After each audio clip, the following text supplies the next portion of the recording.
皆さんこんにちは、はるるです。このチャンネルはバロラントの最新情報や考察、感想を扱っているゲームの考察情報感想系チャンネルです。今回は先日ツイッターで公開された、21番目の新エージェントのテザーについてです。直近では、偽のエージェントのリーク画像が出回っていたりしましたが、本動画では公式から出されている情報のみから考察していこうと思います。それでは早速見ていきましょう。まずはこの画像からわかることを列挙していきましょう。テーブルの上には、ノートに4つのイラストが描かれているのがわかります。加えて、グラスに注がれたお茶と、インド料理では定番のおやつであるサモサが置かれています。画像奥手には、インドの印象的な玄関口が見え、水上には船が多く停泊しています。これらを踏まえると、テーブルが置かれている場所自体が、船の中の可能性が考えられます。ここまでが、画像に書かれていることでした。次に解説していく前に、現在のストーリーの状況を、理解することで意味がわかると思うので、ざっくりと振り返ってみましょう。シネマティックトレーラーが回で、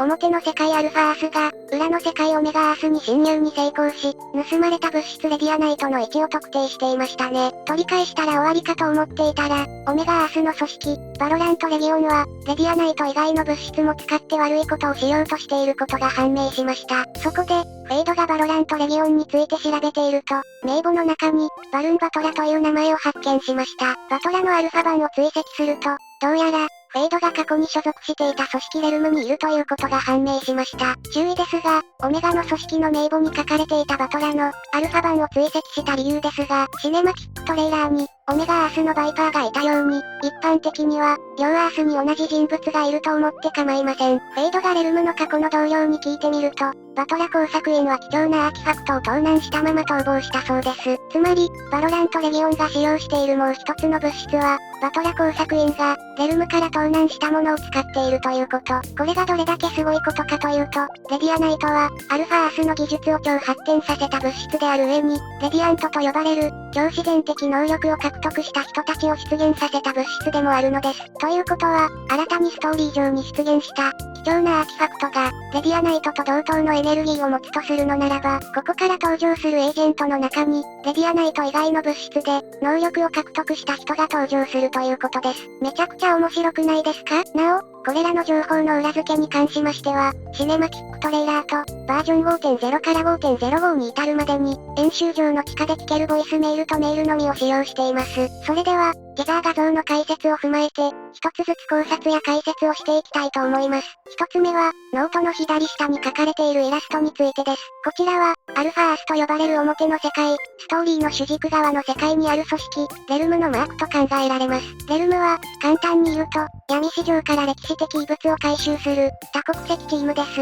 いい人たちですね。なお、レルムは、アルファアースしかないことも覚えておいてください。通常は、アルファアースにある組織は、名前は違えど、オメガアースにある場合が多いのですが、レルムに関しては、ないと明言されています。二つ目は、ノートの左上に書かれているイラストについてです。こちらはバトルパスの報酬でもらえるプレイヤーカード、日本語では湧き起こる潮流。英語ではライジングタイドに書かれていますね。これがレルムからバトラ工作員が盗んだとされる貴重なアーティファクトにして新たな物質であると考えられます。三つ目はノートの右上に書かれているイラストについてです。こちらについての事前情報はないのですが、タージマハル宮殿に似ているように見えます。もしかすると、この建物に侵入する計画でも立てているのでしょうか？四つ目は、ノートの右下に貼り付けられている地図についてです。地図には、ムンバイからバングラデシュに矢印が加筆されています。こちらの地図は、演習場の向かって後方にある掲示板と合わせて見ていきましょう。まず、バージョン 5.04 の掲示板には、ムンバイに謎のシンボルが配置されています。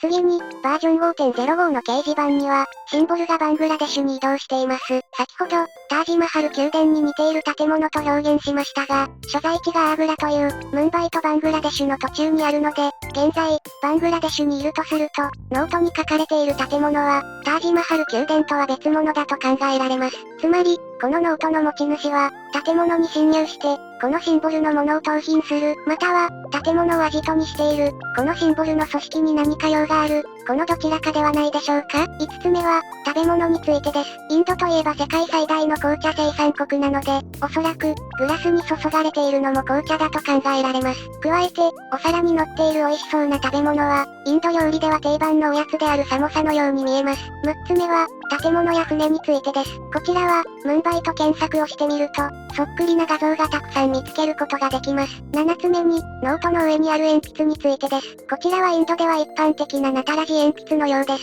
以上が、テザー画像の解説と考察でした。続いては、21番目のエージェントについてです。こちらは、テザー画像と同時に公開された開発者ノートで言及がありました。現在は、コントローラーのエージェントが、満たされておらず、バイパー以外にも、広いエリアをカバーできるエージェントを追加するようです。コントローラーといえば、アストラ、ブリムストーン、オーメン、バイパーの4人がいますが、広くエリアを切るには、アストラのコズミックディバインドか、バイパーのトキシックスクリーンしかありません。一応、デュエリストのフェニックスの、ブレイズや、同じくデュエリストのネオンの、ファストレインもありますが、あくまでもコントローラーとしては選択肢が少ないかもしれませんね。さらには、開発者ノートの最後に、ヒンディー語でもうすぐ会えるという意味の言葉が書かれているそうです。エピソード5のアクト2が終わるのが、10月18日とされているので、アクト3で新エージェントが実装の場合は、残り1ヶ月で追加されると考えると、もうすぐ会えるというのも納得がいきますね。さて、今回の動画は以上になります。